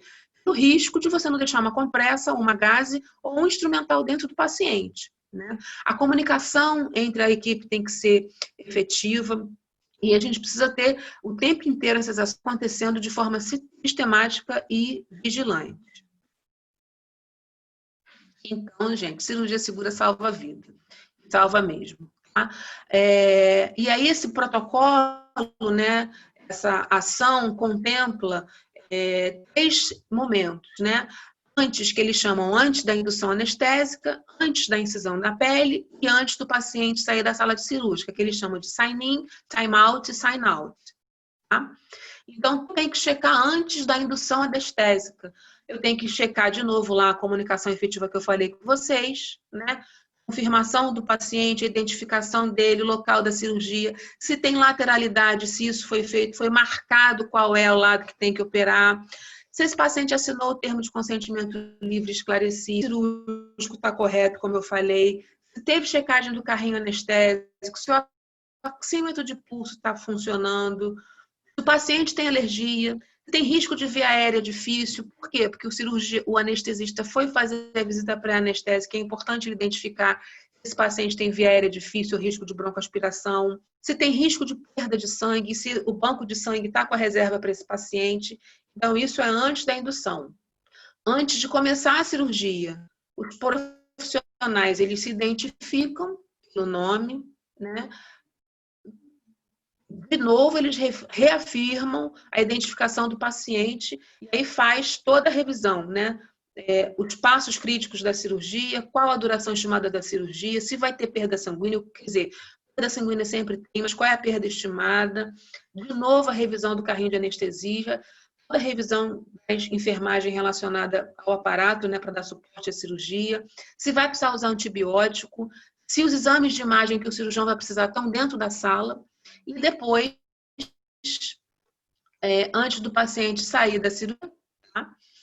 O nome do procedimento que foi realizado, e como eu falei, ó, contar as compressas, os instrumentais, a agulha, ou seja, a gente não pode ficar nada dentro da cabide. Outra coisa que acontece, gente, lamentavelmente, o paciente faz uma cirurgia, fazer uma biópsia, tira a peça, né, para sair para a biópsia para ver se aquela lesão é maligna e aí a peça se perde. Isso já assim, eu vi acontecer dentro do lugar que eu trabalhava. Cadê a peça? Cadê a biópsia do pulmão? Perdeu.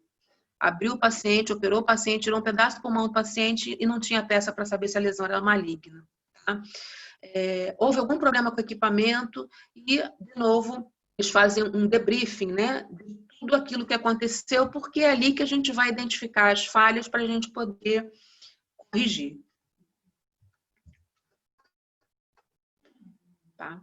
Aqui eu já falei que a lateralidade, então, assim, vai operar o joelho esquerdo, tem que estar marcado, né? E aí, como é que vai estar marcado? Depende do protocolo que vai ser instituído no lugar que você trabalha, mas idealmente quem marca é quem faz o procedimento. Então, normalmente é o cirurgião que vai lá e marca, ou com X, ou com as iniciais do paciente, enfim, aí o protocolo, a instituição dessa demarcação para a gente não ter confusão de lateralidade. Ambientes, né, que tem um movimento cirúrgico muito grande, às vezes você tem 3, 4, 5, 6, 7, 10 pacientes sendo chamados para cirurgia simultaneamente. Então, para a gente a gente precisa pensar que muitas vezes ele já está dormindo, né? Ele já tomou o pré-anestésico no quarto e ele está dormindo. Então, o paciente ele não é sua fonte confiável de informação do nome. A gente precisa ter estratégia para confirmar que aquele paciente que está entrando para mim é o paciente que vai para a sala X operar Y. Tá? O termo de consentimento, que eu já falei, né, que normalmente é aplicado pelo anestesista. O que mais? E acho que é isso. Sobre lesões de pele, é um outro problema também grave. prevalente, altamente prevalente nas instituições, principalmente nos doentes crônicos, né, nos doentes acamados, nos doentes graves também, né, os doentes que têm mais nível de dependência, que estão acamados. A gente tem aqui um dado, né, da NPUAP, que é uma organização, né, que estuda e trabalha em cima de protocolos e indicadores sobre lesão por pressão. Nos Estados Unidos, a incidência varia de 15% a 7%, também é uma incidência alta, né? No Reino Unido, de 4% a 10%. No Brasil, embora a gente não tenha tantos trabalhos, a gente tem prevalências, assim, incidências altíssimas, ou seja, 40% de pacientes saindo com lesão por pressão. O que é essa lesão por pressão? O que a gente antigamente chamava de escara, depois a gente chamou de úlcera por pressão e agora o nome é lesão por pressão. É importante também que essas taxas elas sejam relacionadas ao perfil de doente, né? Porque a gente sabe que quanto mais grave o doente, o mais idoso e acamado, mais risco esse paciente tem de lesão. Então, a nova terminologia, desde 2016, é lesão por pressão. Mas que lesão é essa? Né? De que lesão eu estou falando? Eu estou falando, gente, de uma lesão por isquemia. Tá? Eu estou falando de um paciente que fica deitado na cama e que algumas áreas, né, que protuberâncias ósseas principalmente, que ficam em contato com a pele, diminui a oxigenação. E aí esse paciente isquemia aquela área e faz lesão. E essa lesão ela pode ter estágios. Desde uma hiperemia, desde uma hiperemia, né, aquela área está vermelhinha, mas eu tenho como saber se aquela hiperemia é uma lesão por pressão ou não, gente. Até aquelas lesões, né, que tem visualização do osso, tá?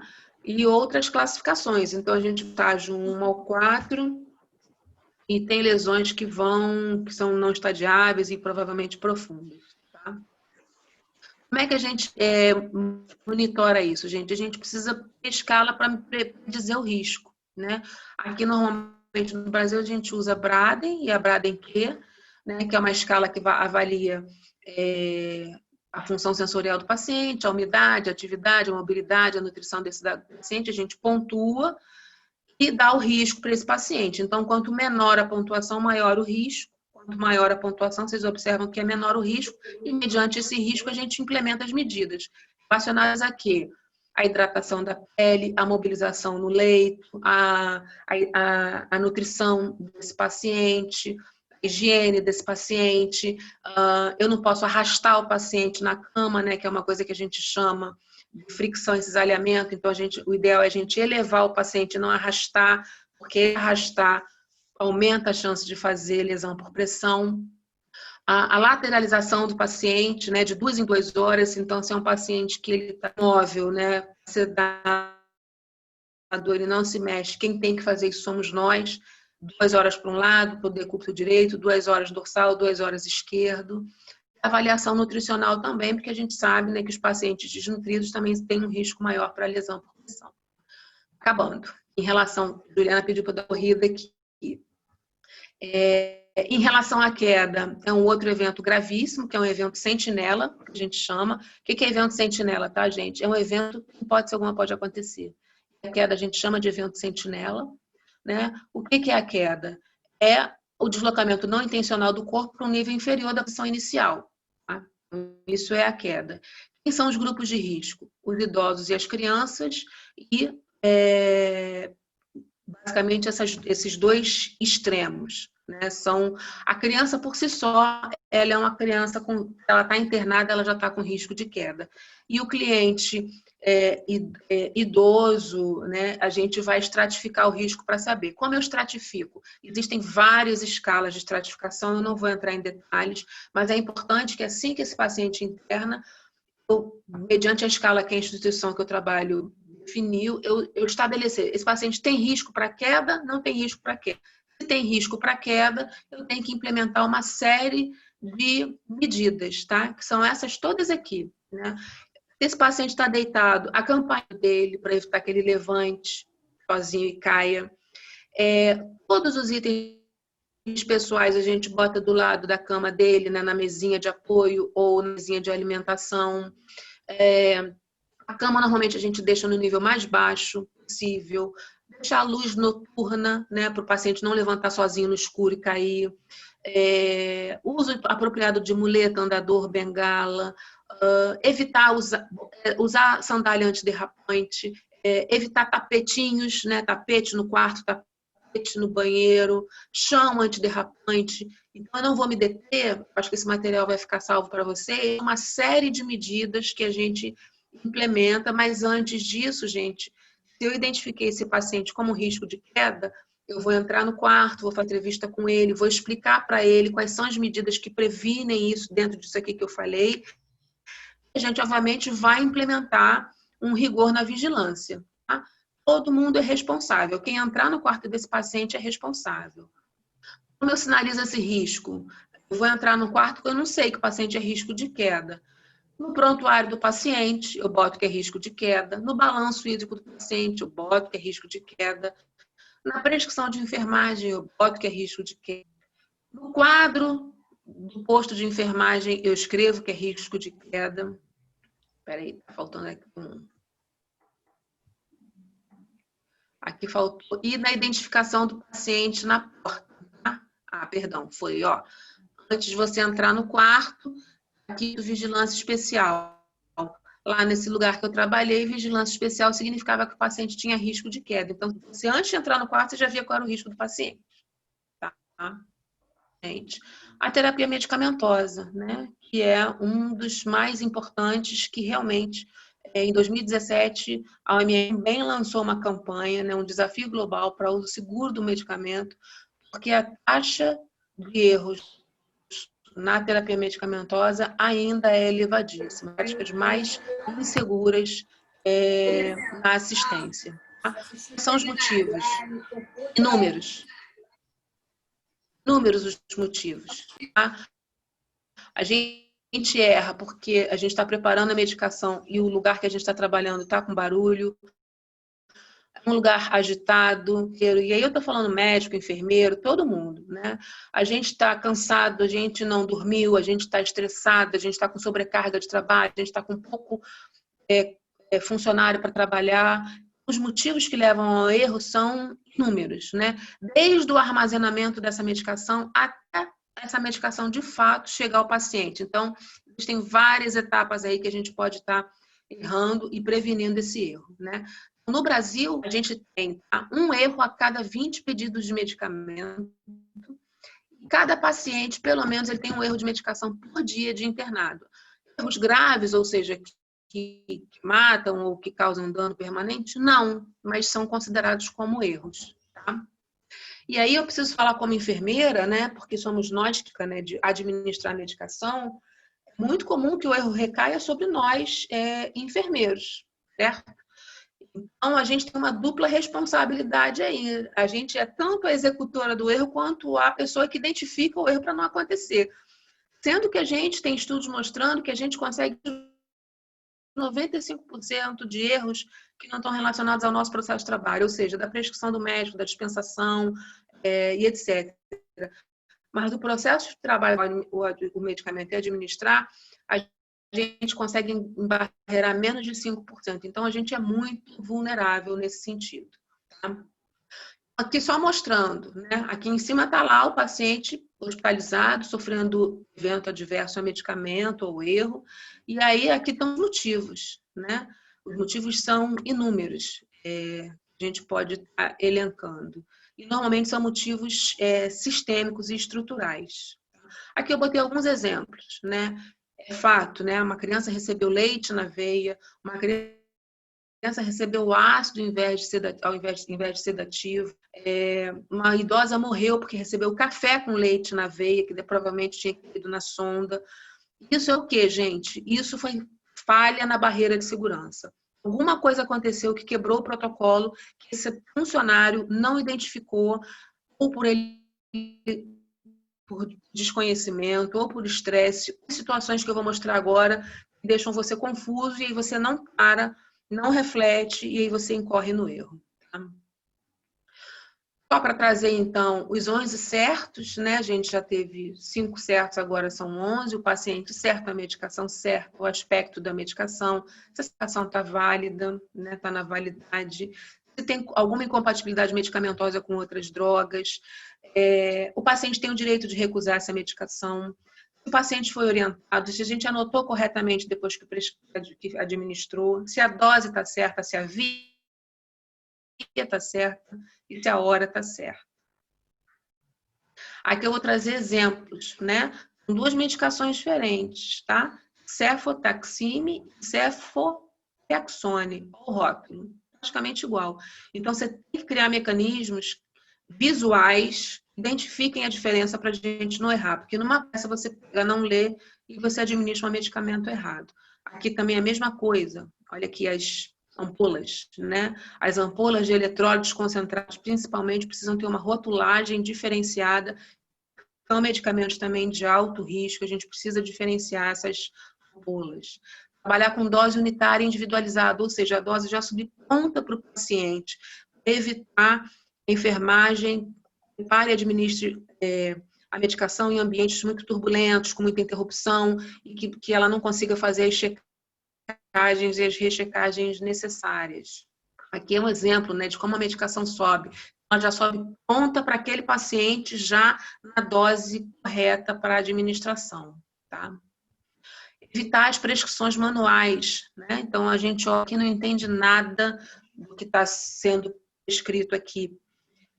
Aqui também, paciente de 65 anos, sexo masculino, ele tem diabetes tipo 2, dor óssea, e é uma prescrição que eu não consigo entender o que é. Tá? Então, se eu não pergunto para o médico, eu posso dar um remédio errado, praticamente ilegível. Então, trabalhar com as prescrições informatizadas é o melhor. Tá? Evitar as abreviações. Tá? Eu não posso abreviar como eu quero.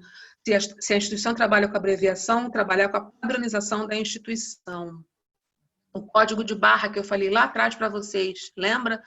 Na hora, isso aqui é um sistema que está completamente sincronizado com todo o hospital. Então, na hora que o profissional clica em cima do código de barra, ele vai saber que aquela medicação é a certa a fazer, porque esse sistema está conectado com a farmácia também. Aqui um outro exemplo.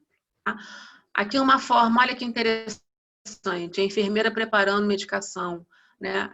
Uma forma fácil, ou seja, toda vez que ela vestia essa roupa aqui, ou qualquer profissional, eu sabia que eu não podia interromper aquela profissional. Eu não, porque eu não trabalhei com ela. Mas é um exemplo que a gente pode instituir, barato, de você não interromper o profissional na hora que ele está fazendo uma prática que é de extrema importância e altamente insegura, né? Protocolos de consulta rápido no posto de enfermagem, os dispositivos tecnológicos que ajudam a gente, né, como a bomba de infusão, a voz do paciente como um dos pilares da segurança dele também, né? Os medicamentos que são potencialmente perigosos. O que é isso, gente? São medicamentos que, quando administrados de forma inadvertida, o risco e o dano é altíssimo. Quais? Potássio, né, todos os eletrólitos concentrados, morfina, heparina, os anticoagulantes, né, os hipoglicemiantes, os hemocomponentes, os quimioterápicos. Então, são drogas que a gente chama de potencialmente perigosas. Uma lista vasta que eu não trouxe, mas é só para a gente saber o dano que essa droga causa quando a gente administra de forma inadvertida é um dano, muitas vezes, letal. Tá? Aqui alguns exemplos. Tá?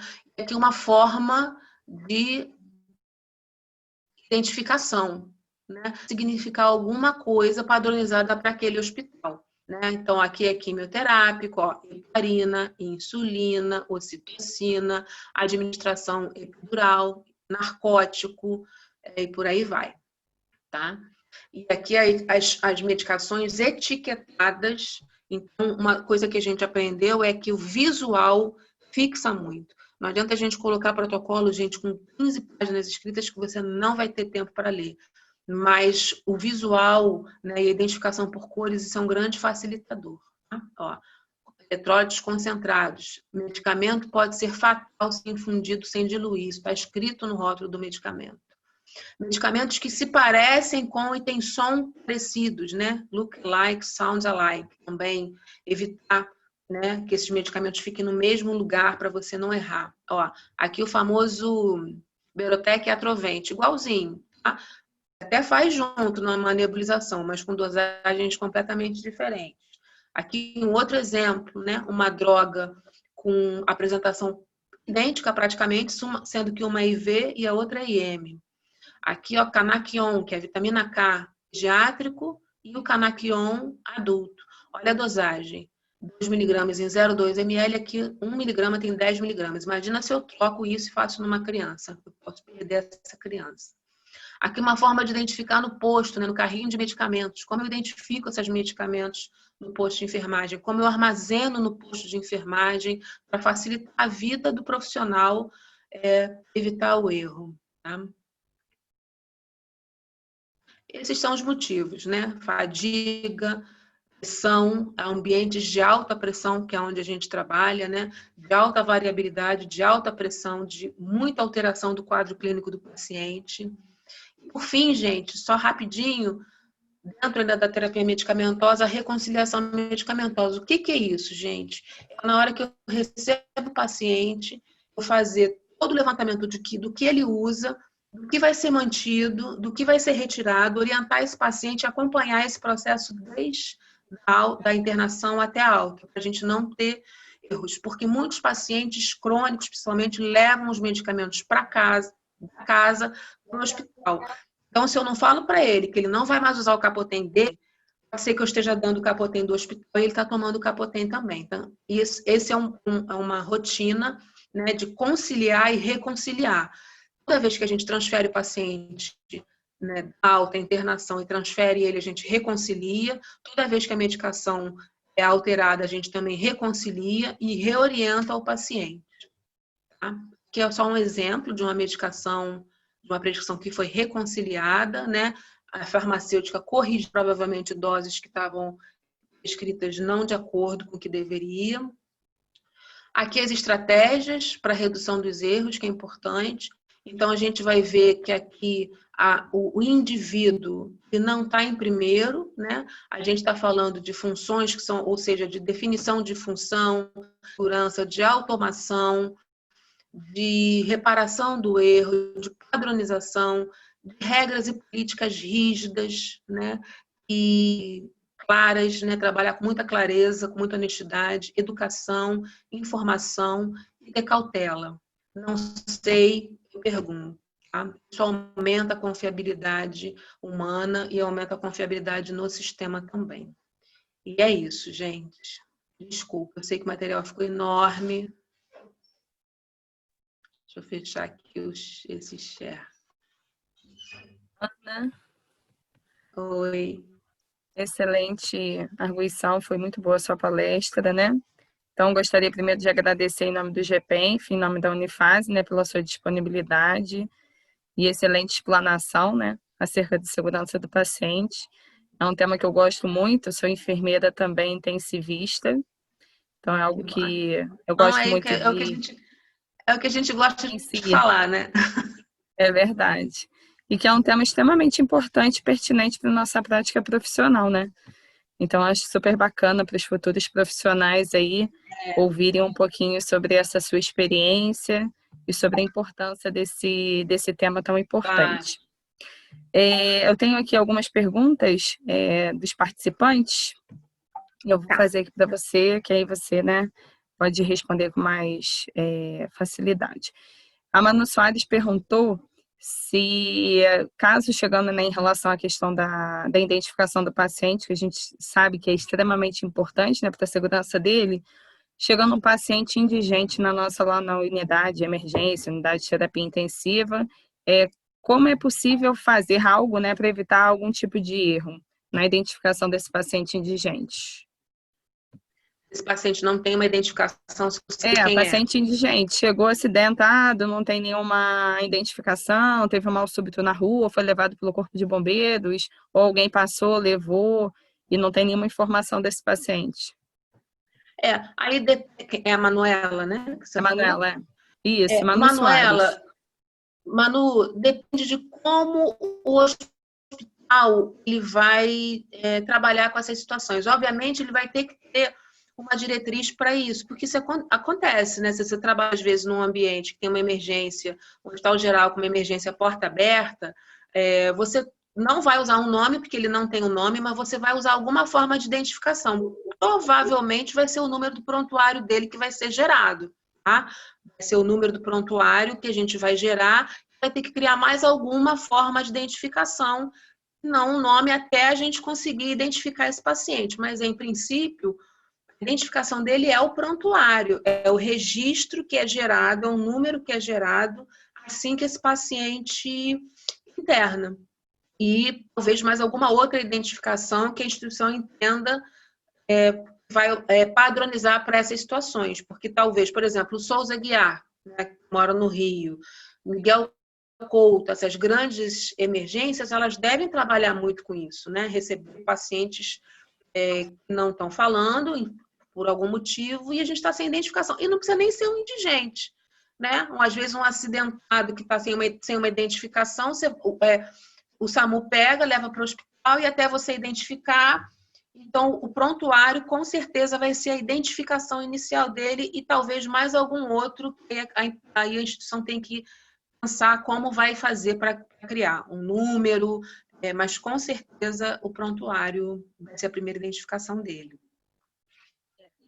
Muito boa a sua arguição. Eu também tenho essa prática, como você disse, vai depender do protocolo da instituição, né? Isso. Mas normalmente é o número mesmo do prontuário.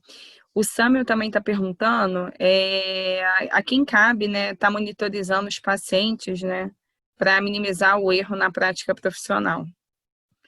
Eu perguntei, mas eu penso que a pergunta dele é em relação à monitorização hemodinâmica, porque eu fiz a pergunta, mas ele não viu no chat. Acho que ele está. Oi, eu Oi, fiz Sam. no sentido, tudo bem? Eu fiz no sentido de capacitações, a quem cabe a ter uma educação permanente a esses profissionais para essa monitorização, para que não haja o erro, né? Porque muitas das vezes a gente vê já o fato ocorrido, mas a gente poderia fazer, né, esse processo de identificação como própria técnica lá do queijo suíço, né? Mas quando eu tenho uma realidade de hospitais públicos, né?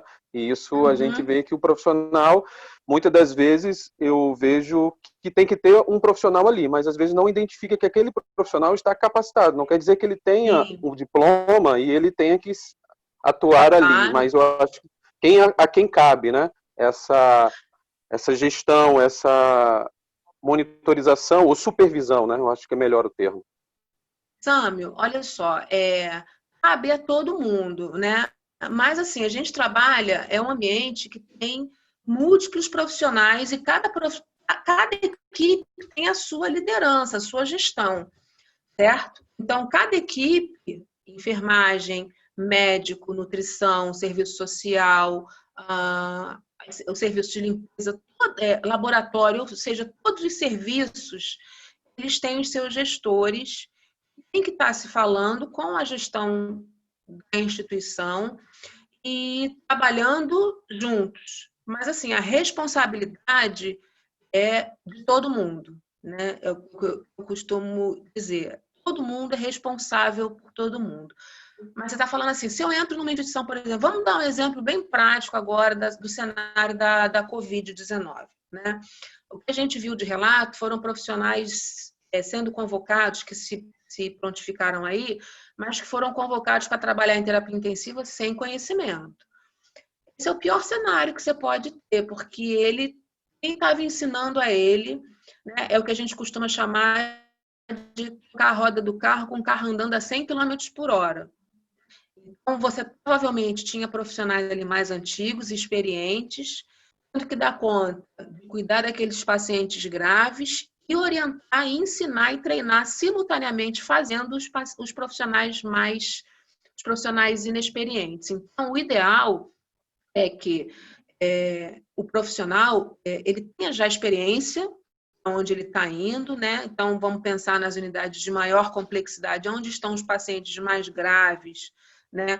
Cirurgia, terapia intensiva, intensiva, terapia intensiva pediátrica, quimioterapia, que essas pessoas já tenham treinamento, mas se elas não tiverem, é importante que a empresa, né, a instituição que vai receber esse profissional tenha um programa de treinamento para acolher esse profissional, para treinar ele minimamente, para apresentar a instituição a ele, os protocolos, porque onde eu trabalho é diferente de onde a Roberta trabalha, é diferente de onde a Helga trabalha, e é todo mundo enfermeiro, né, Roberta? Mas a gente tem protocolos diferentes. Mas todo mundo aqui sabe como é que cuida de um acesso venoso periférico, como é que funciona uma veia. Então, apresentar esses protocolos, programas, né, de inserção de profissionais recém-formados, né, programas trainees que funcionam muito bem, em que você tem um tempo enorme de treinamento com pessoas recém-formadas e às vezes as pessoas são depois contratadas e incorporadas para a equipe. Então, sim, serviços de educação permanente, continuada, deem suporte de treinamento, mas não isentando a responsabilidade das próprias equipes, porque a gente tem que acolher o profissional que está entrando para trabalhar com a gente, porque todo mundo um dia foi inexperiente, todo mundo um dia foi recém-formado. E o importante é que você tenha, que isso seja escalonado, né? Então, que você tenha mais profissionais experientes que comportem menos, né? Que comportem um profissional inexperiente no plantão. Eu, quando trabalhava, era assim, são 3 enfermeiras sênior no plantão e uma acabou de entrar. A gente assumiu o treinamento dela, então ela não ficava com os doentes mais graves, tudo que ela fazia a gente estava junto com ela.